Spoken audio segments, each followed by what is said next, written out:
Por algunos minutos, hermanos, vamos a considerar el testimonio de Juan el Bautista.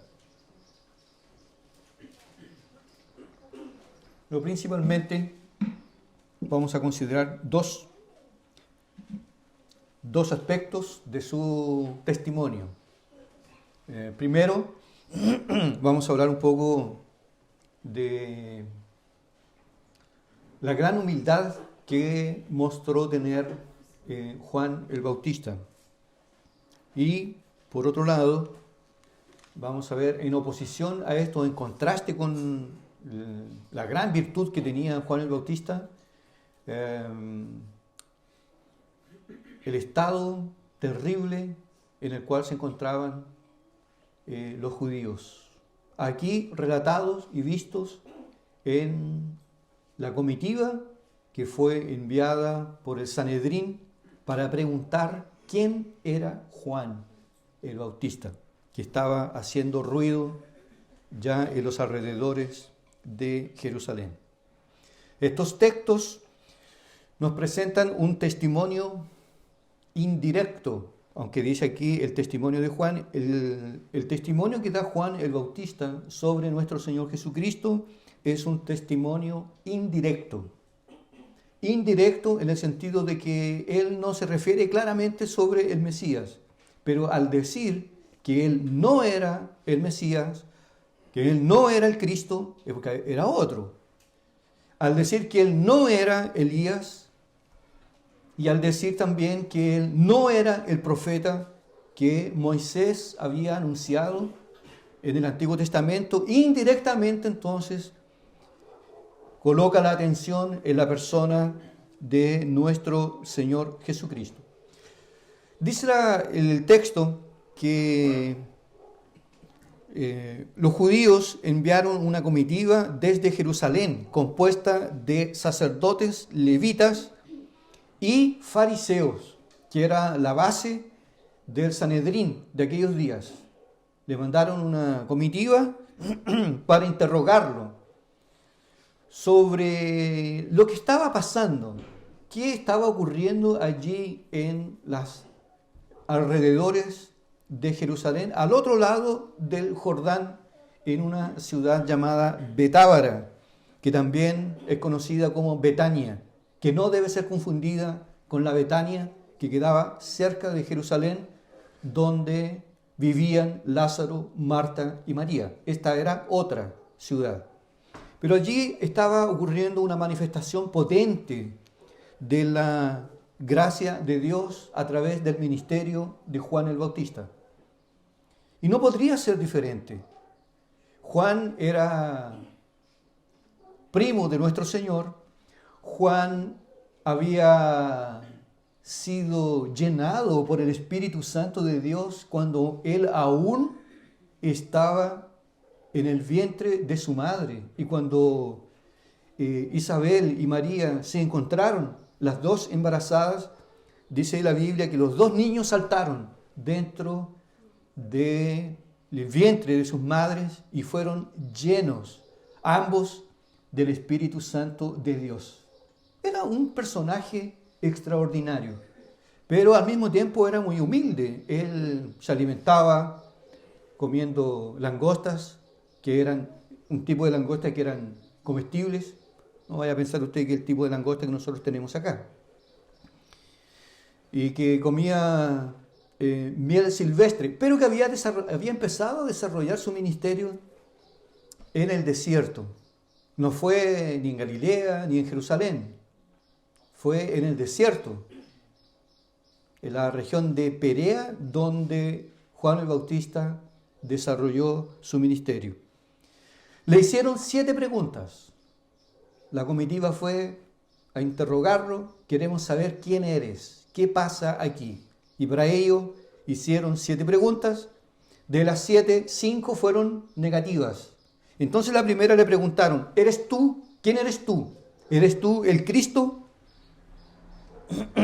Y él lo niega tajantemente. Dice, confesó y no negó, sino confesó: yo no soy el Cristo. Le preguntaron luego: bueno, ¿quién eres entonces? ¿eres Elías? Y él dice que no, aunque Jesús dijo que sí. ¿Cómo resolvemos ese problema? Le preguntaron, ¿eres tú Elías? Él dice, no soy. Pero Jesús dijo, Elías ya vino. Hicieron todo lo que quisieron con ellos. La solución para ese problema es que realmente Elías, Juan el Bautista, él no era Elías del Antiguo Testamento reencarnado físicamente, hasta porque la Biblia, la palabra de Dios, nos enseña eso. E incluso lo condena. Está escrito que el hombre muera una sola vez. Después de esto viene el juicio. Ningún ser humano que pasó por esta vida puede volver a vivir dentro de algún tiempo, lo que se conoce como reencarnación. Entonces, físicamente hablando, y Juan tenía razón, Juan no era el Elías del Antiguo Testamento, aquel que subió a los cielos en un carro de fuego. Él no era ese personaje, ese profeta. Pero sí era, como lo dijo el Señor, Juan el Bautista era Elías en el sentido de que el espíritu y el ministerio de Juan el Bautista era semejante al de Elías del Antiguo Testamento. Por ejemplo, Elías tuvo que enfrentarse con Herodes. Herodes tenía una mujer que lo mandaba, Herodías, que finalmente le quitó la vida. Así como en el Antiguo Testamento, Elías tuvo que enfrentarse con Acab y tenía una mujer que lo dominaba, que lo mandaba, Jezabel, y que buscó matarlo. Pero en varios aspectos y en varios sentidos, Juan el Bautista era semejante a Elías. Por eso que él dice, yo no soy Elías. Y de hecho, físicamente no lo era. Pero las características y el ministerio de Elías estaba en Juan el Bautista. Además que Elías en el Antiguo Testamento era un profeta muy confrontacional. Él era muy directo. Cuando se encontró con Acab, y Acab le dijo, aquí está el perturbador de Israel, le dice el rey, el malo, al profeta Elías. Y Elías inmediatamente le dice, ¿yo soy el perturbador? ¿No eres tú? ¿Y tus pecados? ¿Tu idolatría? ¿Tu rebelión contra Dios? Y el mismo profeta Elías en el Antiguo Testamento profetiza la muerte de Jezabel, diciendo que va a ser comida por los perros. Y efectivamente el día que Jezabel murió, la lanzaron de arriba del palacio, y Joás entró y fue a cenar. Cuando volvió y dio la orden, vayan a sepultar a esa maldita. Y llegaron los siervos. Eso fue cosa de media hora.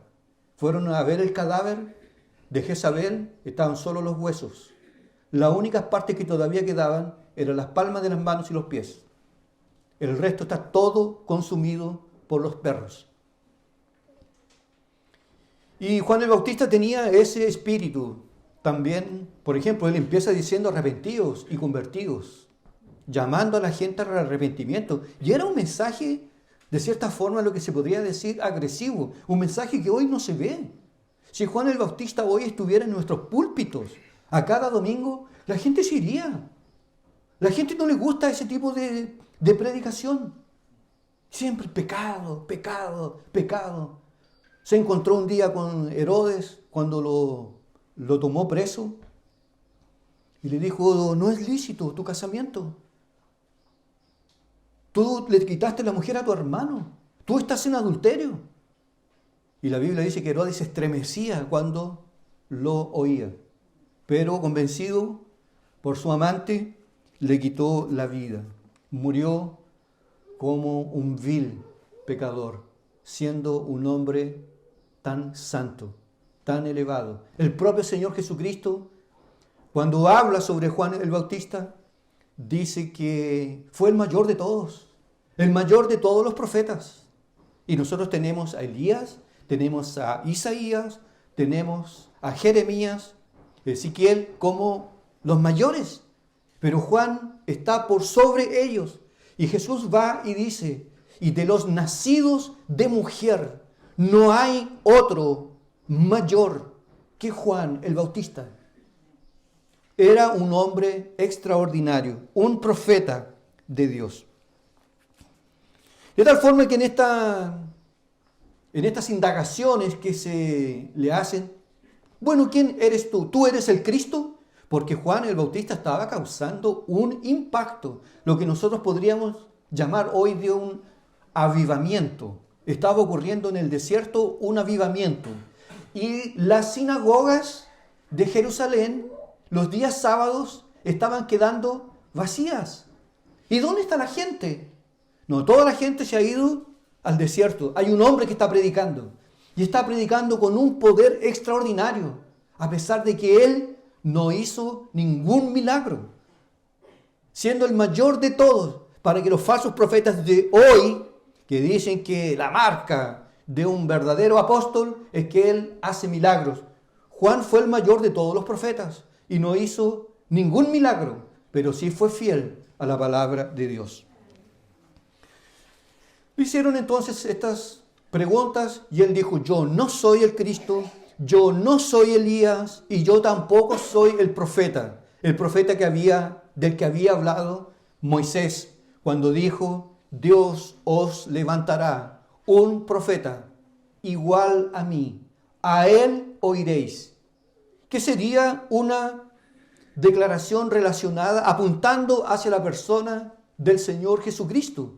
Como este hombre de una talla espiritual tan elevada, ni siquiera mete la mano en la gloria de Dios, que es la gran tentación de una persona que ve pasar un gran flujo de gloria delante de él. Él ni siquiera dice, bueno, yo soy primo del Mesías. Y nosotros hemos conversado, nada. Bueno, ¿y quién eres? Le preguntan. Si no eres el Cristo, no eres Elías, no eres el profeta, ¿quién eres? Porque ellos estaban con una tremenda duda y una preocupación religiosa, carnal, humana. Bueno, si tú no eres nada de esto, ¿por qué bautizas? ¿Quién te dio esta autoridad para bautizar? Porque el bautismo, a pesar de que ya estaba funcionando en aquellos días, pero Juan el Bautista lo estaba haciendo en cumplimiento a la promesa o lo que se había dicho por medio del profeta Ezequías, que en aquellos días Dios iría a purificar a su pueblo con agua. Entonces, ¿quién te dio la autoridad? Y él entonces dice, yo soy una voz. ¿Quién eres? Yo soy una voz que clama en el desierto. Fui enviado para enderezar los caminos, para que después pase el Rey de la Gloria. Una referencia a una costumbre muy común en aquellos días, que cuando un rey o un gobernador iba a visitar un determinado lugar, una ciudad, mandaba antes una comitiva, ingenieros, para que aplanaran el camino, para que el rey pudiera después pasar en sus carros, sin ninguna dificultad. Entonces él dice que él es una especie de un ingeniero espiritual. Fui enviado delante del Mesías para poder allanar, nivelar, hacer bajar los montes para que después pueda pasar el Mesías. Soy una voz que clama en el desierto. Y estas cosas de Dios son excelsas, son sublimes. Dios, la verdad, amados hermanos, Dios, el Señor, siempre siendo el Rey de la gloria, el Rey de todo, siempre se manifestó, se reveló con características sencillas, humildes. Jesús nació en Belén, la menor de las 10 ciudades que cercan a Jerusalén. No nació en Galilea y tampoco nació en Jerusalén. Nació en Belén, Efrata. Nació de una virgen. Nació pobre. Él fue el único que pudo haber escogido dónde nacer. Y él escogió nacer pobre. manso, humilde. Y sus siervos también llevan esta característica. ¿Dónde empieza su ministerio? Juan el Bautista. Donde ni usted ni yo lo habríamos empezado. En un desierto, en las montañas, en las partes más áridas, donde hay dos características en esas regiones. Durante el día, un intenso calor y de noche bajas, muy bajas temperaturas, que es la característica de un desierto. Allí empezó él, allí en el desierto.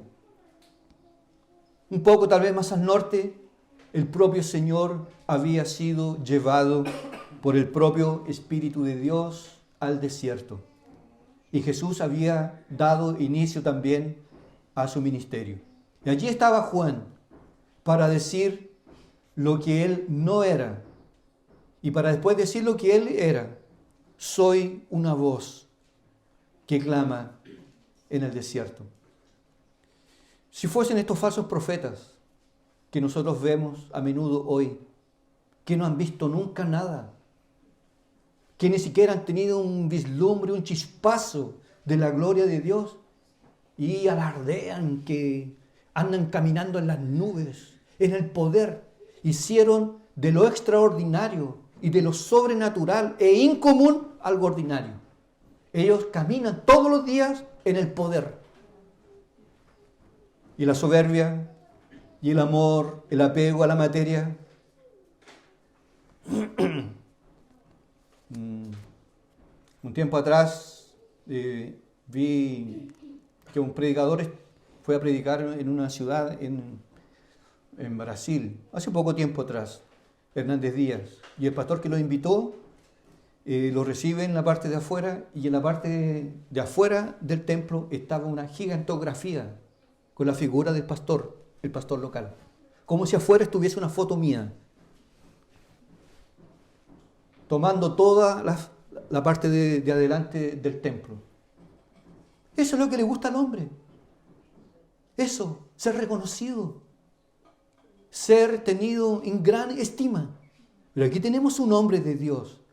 Le dijo, yo soy, ¿quién eres tú? Yo soy una voz que clama en el desierto.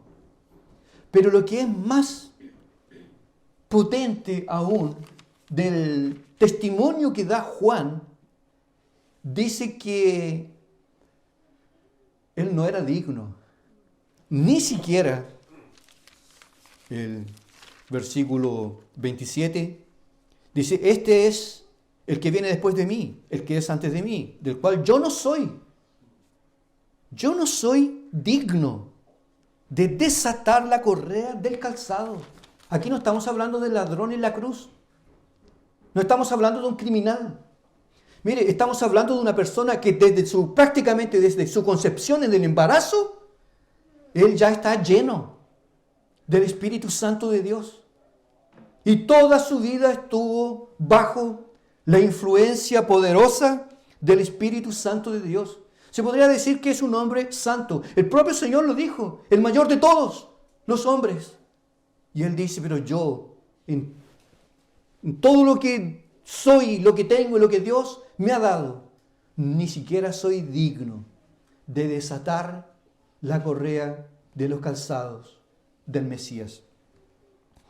Una figura de lenguaje poderosa, potente. Porque incluso había un dicho en aquellos días que decía así, un discípulo es capaz de hacer todo lo que su maestro le diga, todo, excepto desatarle la correa de los calzados, de sus zapatos. Porque eso solo lo hace un esclavo. Solo un esclavo tenía esa función de desatar la correa del calzado de su Señor. Pero Juan va más allá. Juan va más allá, dice que ni siquiera ese acto vil para un esclavo, ni siquiera de eso él se sentía digno de hacerlo. Entonces surge aquí una pregunta. ¿Por qué una persona, por qué un hombre de Dios tan grande en la fe como lo dijo el propio Señor Jesús. Aquí ni siquiera lo estaban hablando los discípulos. Ni siquiera los discípulos dijeron Juan el Bautista es un hombre lleno del Espíritu Santo. Lo dijo Jesús, que conoce los corazones, que conoce la mente, las partes más profundas del alma. Dijo, no hay otro mayor que Él. Él era una antorcha, una llama que ardía y que iluminaba. ¿Cómo es posible que una persona de tan elevada talla espiritual en la fe tenga una percepción tan diminuta de sí mismo? ¿Cómo es posible eso? No es que yo soy justificado por la fe, ahora yo soy hijo del rey. Yo no soy cualquier cosa. No es lo que dice. Dice, ni siquiera soy digno de desatar la correa del calzado. ¿Cómo puede ser esto? Hay aparentemente dos respuestas para este sentimiento de indignidad de Juan el Bautista. Primero, parece que él tiene muy claro el tamaño de la santidad de Cristo, que en comparación con él no es nada. Él tiene un elevado concepto, un glorioso concepto del propio Señor Jesucristo y de su santidad. Y no podría ser diferente. Cualquier hombre en este mundo que haya caminado en los caminos más derechos desde su infancia hasta los últimos días de su vida, incluso en el Evangelio, y haya alcanzado niveles elevados de justicia, todo será opaco y nulo en comparación con el Señor Jesucristo. Porque Él es la luz plena, absoluta y verdadera. Y toda luz que pueda ser encontrada en los hombres es tenue, pusilánime. Es muy débil. Es una antorcha que humea. Aunque nosotros a veces en nuestro orgullo, cuando nos comparamos con los demás, ahí parecemos gigantes. Ahí parecemos filisteos en la fe. Enormes. ¿Por qué no se compara con Cristo? ¿Por qué no va a dar una vuelta a la cruz? Es la cruz, como dice John Stott, si nosotros vamos a la cruz, cuando nos sentimos gigantes, veremos el real tamaño de nuestra estatura espiritual. Y si este hombre, de quien Jesús dijo, es el mayor de todos, dice, no soy digno. ¿Dónde quedamos nosotros? Es por eso que no se explica, no se entiende cómo una persona que hoy profesa la fe cristiana esté poseída por un elevado concepto de sí mismo y del orgullo.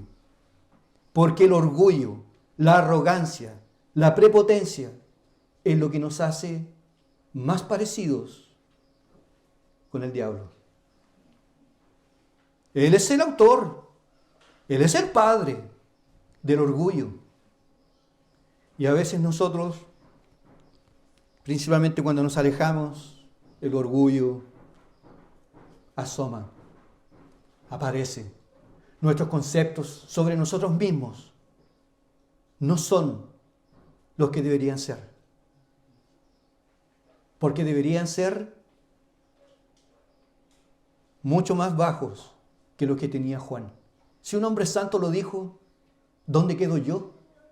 Y la Biblia, en el libro de Job, dice que hasta en los ángeles, o hasta a los ángeles Dios atribuye torpeza, seres que nunca pecaron.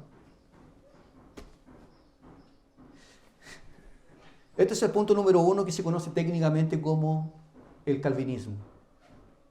El calvinismo tiene un termostato que siempre nos hace bajar, sin, humanamente hablando, sin humillarnos, pero nos rebaja.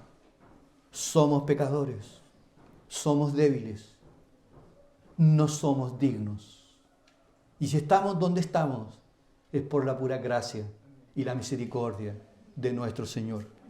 Como dijo el profeta Jeremías en sus lamentaciones, por las misericordias de Jehová no hemos sido consumidos, porque éstas se renuevan a cada mañana. Grande es su fidelidad. Llega la noche, llega un nuevo día, y las misericordias de Dios se renuevan sobre nosotros. Spurgeon dijo, mientras más elevado esté el hombre en la gracia, menor será él a sus propios ojos. El propio Agustín dijo, para los que deseen conocer los caminos de Dios, para aquellos que deseen conocer los caminos de Dios, la humildad es la primera, la segunda y la tercera de las lecciones. Aquí tenemos un caso notable de una verdadera espiritualidad. ¿Que dónde se ve? ¿De qué forma? ¿De qué manera? ¿De qué manera se ve la verdadera espiritualidad? ¿En hablar en lenguas? ¿En tener sueños? ¿En tener visiones? ¿En descubrir lo que pasa en el corazón de un corazón ajeno?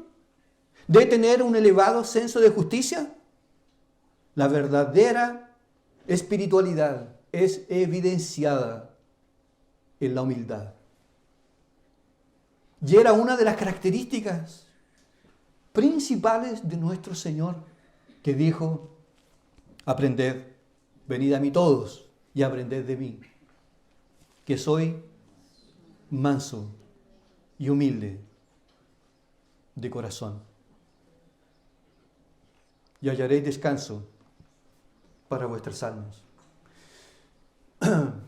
Si en nosotros hay un elevado concepto sobre nosotros mismos en comparación con los demás, somos arrogantes, atropellamos al débil, se puede decir claramente, nosotros no conocemos el Evangelio.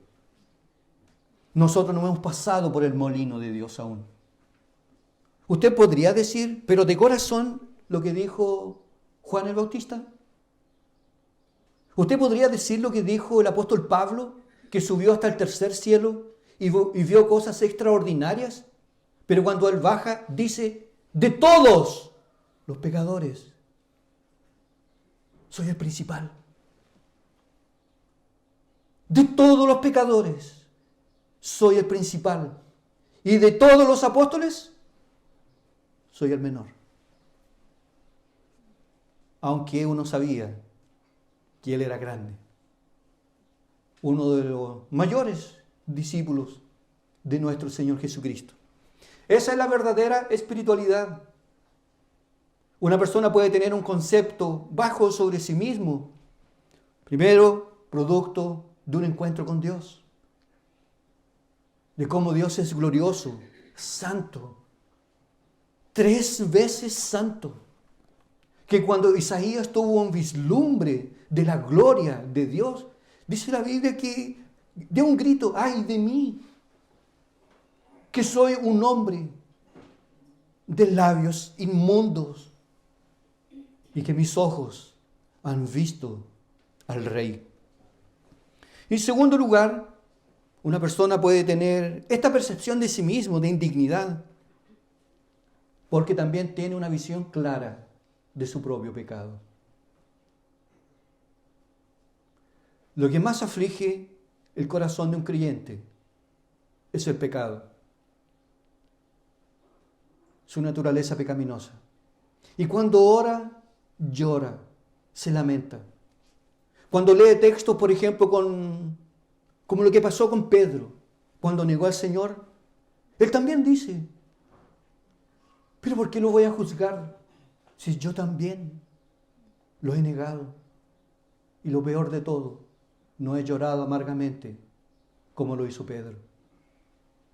También al leer lo que hizo Sansón, ¿usted no se ve reflejado en Sansón? Pero es que Sansón era lleno del Espíritu Santo. Fue un juez, pero sexy, sensual. Le gustaba el coqueteo y terminó mal. ¿Y cuántos de nosotros nos luchan contra las emociones? Gobernados por las emociones y no por la razón, no por la lógica. O el caso de David, la torpeza de David. Cuando nosotros tenemos un vislumbre de la gloria de Dios, de su santidad, es inevitable que nosotros tendremos un concepto, el concepto lógico que nosotros debemos tener de nosotros mismos. Soy pequeño, soy débil, soy vil. Y por lo mismo, dependo desesperadamente de la gracia de Dios. Y es por eso que estamos todos los días tocando la puerta del cielo. Porque la oración es para débiles. ¿O no? La oración es para débiles. La oración es para gente que depende de Dios completamente. Y es por eso que oramos todos los días. Porque dependemos de Él. Y si no oramos, nuestro corazón se seca. Y nuestra alma se empieza a quebrajar. Y empieza a invadirnos un vacío. Y yo digo, a veces pienso, caramba, yo cuando no era cristiano, nunca sentía eso. Nunca. Nunca sentí una angustia de decir, Dios mío, hoy no oré. Hoy no oré, Señor. Hoy perdí mi tiempo en cosas que no eran profundas. Que si estuviera ya en la eternidad mirando hacia abajo, me arrepentiría. Hoy hay un temor que nos invade todos los días, pero antes no teníamos eso. Y hoy pasan 2 días, si usted no ora, un vacío profundo. Y la corrupción empieza a apoderarse de nuestra mente y de nuestro carácter. Juan el Bautista tiene esta percepción porque sabía quién era Cristo. Y para dejarlo bien claro, Juan tenía una talla muy elevada, pero él no era perfecto. Porque nunca, como dijo un poeta, nunca con estas alas terrenales podremos alcanzar las altitudes celestiales. Nunca. Y a pesar de que este fue el mayor de todos, cuando fue preso, se ve la debilidad de Juan. Llamó a unos discípulos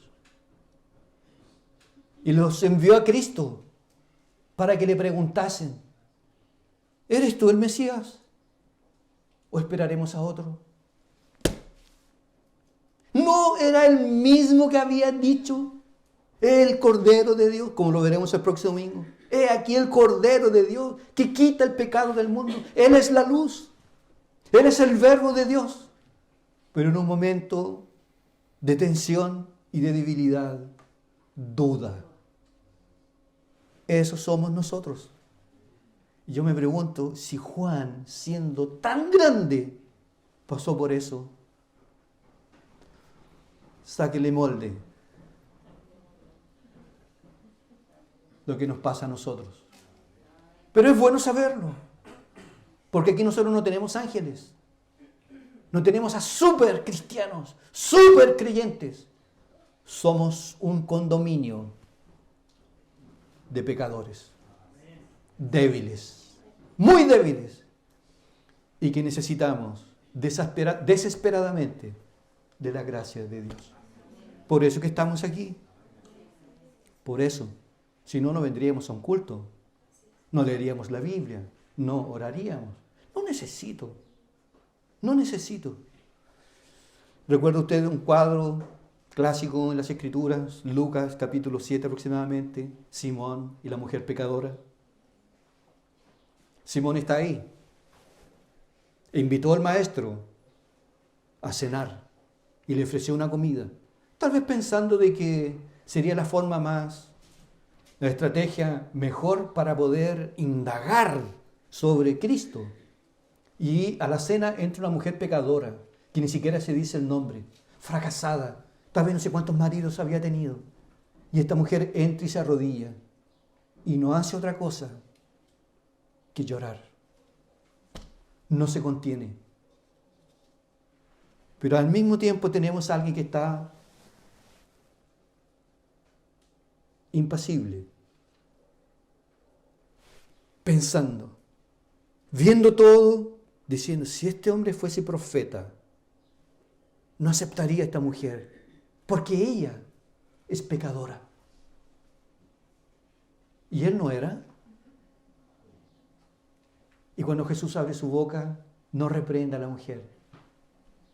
Mujer, tus pecados han sido perdonados. Vete en paz. Y cuando se refiere a Simón, le dice, Simón, tengo que decirte algo. Y le lanza una mini parábola que le da un gancho, le mete un camión encima. Pero Simón no percibe. ¿Con quién se identifica usted? ¿Con la mujer pecadora o con Simón? Tenemos que tener cuidado, amados hermanos, con una religión que no quebranta. Una religión que antes de quebrantar, antes de elevar, no quebranta. A veces hacemos mucho ruido, metemos mucho ruido en nuestras casas, en nuestros hogares. Somos un tipo de persona que nos relacionamos difícilmente. Si alguien se opone a nuestras manías, a nuestras formas de ser, ¡pah! Choque, conflicto, el orgullo haciendo su trabajo. Y necesitamos pasar por esta experiencia que tuvo Juan el Bautista. No sé dónde la tuvo, tal vez en el desierto. Pero sí sé una cosa, él estaba lleno del Espíritu de Dios. Y ahí está la humildad. Mientras más humildes seamos, más cerca estaremos del Señor. ¿Y usted es humilde? ¿Usted es humilde o no? Si usted dice amén, usted nunca lo ha sido. Porque el humilde no lo dice. Dice, me gustaría, anhelo ser quebrantado. Cuando tenemos esta experiencia con el Señor, que es una experiencia, porque esto no está en el intelecto, usted va a ser un dulce. Y téngalo por seguro que cuando llegue a viejo, no lo van a mandar a un asilo. Porque todos van a querer vivir con usted. Es un pan de Dios. Mi padre envejeció, pero es un pan de Dios. Es un hombre que exhala el perfume de Cristo. Es por eso que algunos hijos a veces tenían incluso una situación económica favorable. Lo podrían tener en una pieza, pero el viejito es porfiado, es tosudo, tiene un carácter, nunca aprendió. Y ha cometido muchos errores, pero cuando él habla, la culpa era de otros. La culpa es de otros. La culpa es de mis hijos. La culpa es de mi padre, de mis abuelos. Nunca el problema soy yo. Por eso, asilo. Que el Señor nos quebrante para que no solamente de palabras, sino de corazón podamos decir, no soy digno. No soy digno. En segundo lugar, y con esto ya termino, el versículo 26 revela algo interesante. El terrible estado espiritual en el cual se encontraba la comitiva. Juan el Bautista, al responder que no era, cuando le dicen, ¿qué pues? ¿Por qué bautizas si tú no eres el Cristo, ni Elías, ni el profeta? Juan les respondió diciendo, yo bautizo en agua, o con agua, mas en medio de vosotros está uno a quien vosotros no conocéis. ¿Percibe o no? Yo no soy esto, yo soy esto. Y bautizo con agua. Pero en medio de vosotros está uno a quien vosotros no conocéis.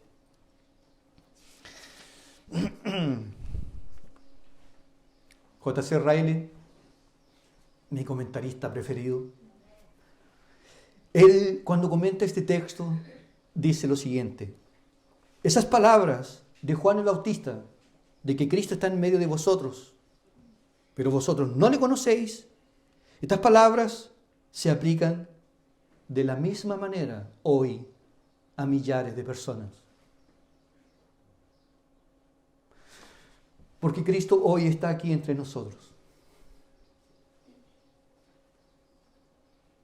¿O no? Él está. Pero muchos no lo ven, no lo perciben. Y están pensando, ¿qué lata esta reunión? ¿Qué lata? Tanto que habla este caballero, tanto que habla. Tengo hambre, tengo sueño, quiero salir de aquí. Y le inunda una alegría y una paz cuando está viendo que uno está cerrando la Biblia. Va a terminar la tortura.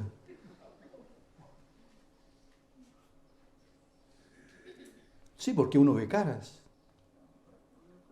pero no ve el corazón. ¿Y usted no va a decir a veces que ha venido atravesado? ¿O que está aquí pero no está?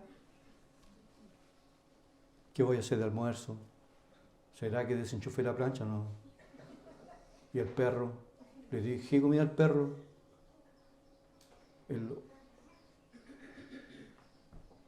No, yo la mato. A veces Cristo está, pero nosotros no lo percibimos. Lo terrible es que algunos no lo perciben para salvación. ¿Han visto a sus padres convertidos? Pero dicen, porque Él quiso, Él siguió ese camino. No se ponen a filosofar profundamente. Pero si mi padre era así y ahora es asá, hubo un cambio. ¿Qué pasó ahí? ¿Qué pasó? ¿Por qué él ahora no dice garabatos, no pelea, no se embriaga? Su dinero lo gasta con la familia, ama a la familia. ¿Qué pasó de ser un hombre bruto a ser ahora un caballero? ¿Qué pasó ahí? El mundo ha visto evidencias de la presencia de Cristo. Y muchos no han visto nada. Y hoy Cristo está aquí entre nosotros, como le dije. Pero ¿será que usted va a obtener algún beneficio de Él hoy? ¿Solo puedes obtener un beneficio de Cristo, que está aquí hoy entre nosotros? Si tú le entregas tu corazón, si tú te rindes a Él. Los judíos, esta comisión o comitiva, no lo conocieron. Y cuando lo vieron, lo miraron y dijeron, este hombre es digno de muerte. Este hombre está endemoniado. Este hombre no es de Dios. Cuando Juan dice, el verbo de Dios se hizo carne y habitó entre nosotros, lleno de gracia y de verdad. Pero los religiosos no lo vieron. Lo contemplaron y no vieron hermosura alguna en Cristo. Y hoy, en muchos casos, la historia se repite. Cristo está, pero muchos no lo ven, no lo perciben. Estábamos leyendo los discípulos camino a Emaús, hablando con Cristo, y no lo reconocieron, porque sus ojos estaban como que vendados. Y Él hablando, la palabra, las Escrituras, lo llevó a dar un paseo por las Escrituras. No perciben. Solo cuando Él parte el pan. Solo cuando el pan es partido, se abrieron sus ojos. Hoy Cristo está entre nosotros. ¿Obtendrás tú algún beneficio de Él? ¿O seguirás siendo el mismo de siempre? Indiferente, superficial, ocupado en tu vida, con tus intereses, tus ocupaciones y Cristo siempre de lado, y Cristo no acepta ser el segundo.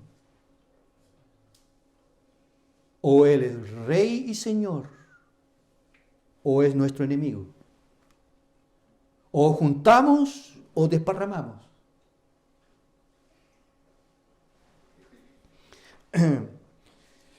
Jesús un día visitó una ciudad llamada Gadara. Expulsó el demonio, o una multitud de demonios, un ejército de demonios que había en un joven. Jesús entró un poco más en esta región. ¿Y usted recuerda lo que hicieron los hombres de aquella ciudad? Le dijeron que se fuera. No era bienvenido. Sal de acá. Y el Señor se dio la media vuelta y se fue. Hoy es el día del arrepentimiento. Hoy es el día de volverse a Dios. Hoy es el día de tomar el Evangelio verdadero. En serio. Esto no es un chiste. Esto no es una novela de entretenimiento. Aquí está en juego el destino de nuestras almas.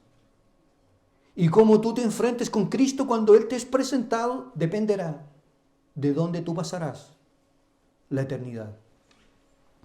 El doctor Lloyd Jones cuenta una historia en uno de sus libros. Dice que, y esta historia fue real, verídica, había un político cristiano en el Parlamento inglés. Se llamaba Patrick. Un hombre, o sea, él era político, pero no era cristiano. Y había otro que se llamaba Wilberforce. Y Wilberforce era su amigo y un día lo invitó a un culto. Wilberforce invitó a Patrick a un culto. Y en ese día dice la historia que estaba predicando el doctor Cecil. Estaba predicando. Y dice la historia que cuando el doctor Cecil predicaba sobre la esperanza gloriosa que espera al cristiano, el cielo, dice la historia que a Wilberforce cuando escuchaba hablar sobre eso, como que el corazón se le iba a salir por la boca de gozo. Casi que no se contenía. Y de repente miraba de reojo hacia el lado qué pasaba con Patrick. Patrick estaba ahí. Terminó el culto y Wilberforce casi con lágrimas. ¡Wow! ¡Wow! ¡Wow! ¡Qué culto! ¡Qué palabra! ¡Qué gloria! Y le dice, Patrick, ¿y ahí? Y Patrick dijo, nada de otro mundo.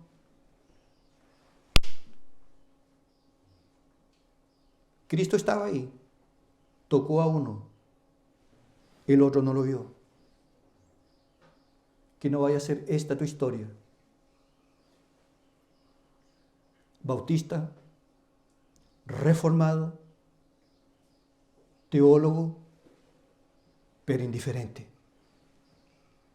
Sin ningún compromiso. Tu cristianismo lo podría vivir cualquier incrédulo.